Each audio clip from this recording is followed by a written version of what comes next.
The military getting involved in non-military activity.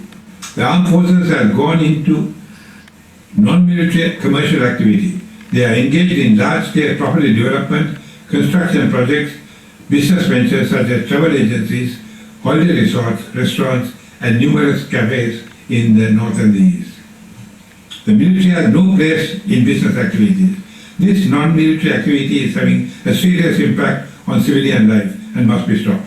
This will not happen without international pressure on the Sri Lankan government.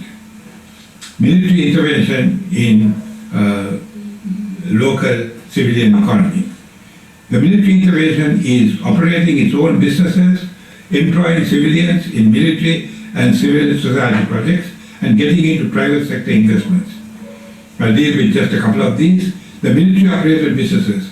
Since the end of the armed conflict in May 2009, the military has its own commercial activities. They range from agriculture and animal husbandry to tourism and to commerce. Agriculture and animal husbandry. Of the 13 farms operated by the military, 6 are in the north and the east. These farms grow paddy, corn, vegetables, fruit, coconuts, sugarcane, peanuts, oranges, areca nut, cinnamon, banana, jack, and seasonal crops. They produce dairy produce, poultry, and cattle. The product is sold well below market price, making it impossible for the local farmers to compete. Tourism and war museums. In Mullaitivu alone, the military ran at least 5 hotels and restaurants. 2 were opened in 2012, a mere 3 years after the end of the armed conflict, in an area where hundreds of Tamils are still looking for their loved ones. 2 resorts are located in the Nansikada area, which provides visitors with a war tourism experience directed by the military and from their perspective. All the monuments and museums carry signs stating that the armed conflict was a humanitarian rescue operation by the military to save the Tamils from their TTE.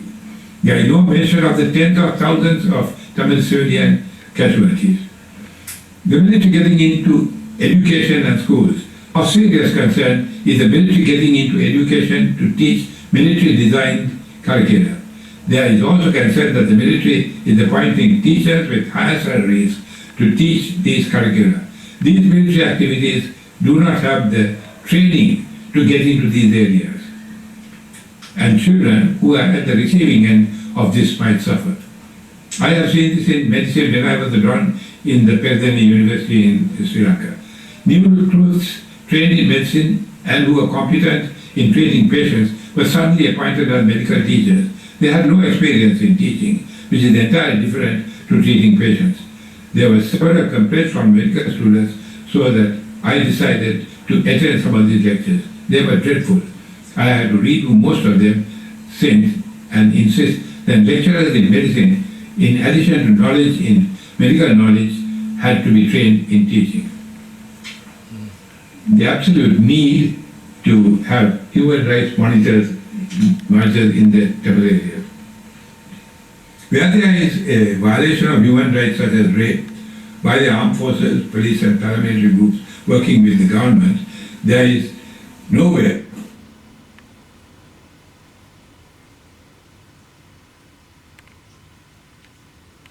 victim, a Tamil woman or girl, can lodge a complaint. To go to the police is not only useless, but it might be dangerous. In my book on sexual violence, which I will detail at the end of this talk, I have said that if the victim goes to a police station or an army camp, there is a risk that the victim or whoever accompanies her getting raped or details taken for a midnight visit by the armed forces or police. He's projecting that international human rights groups such as Amnesty International, Human Rights Watch and International Crisis Group are allowed in the country is not good enough.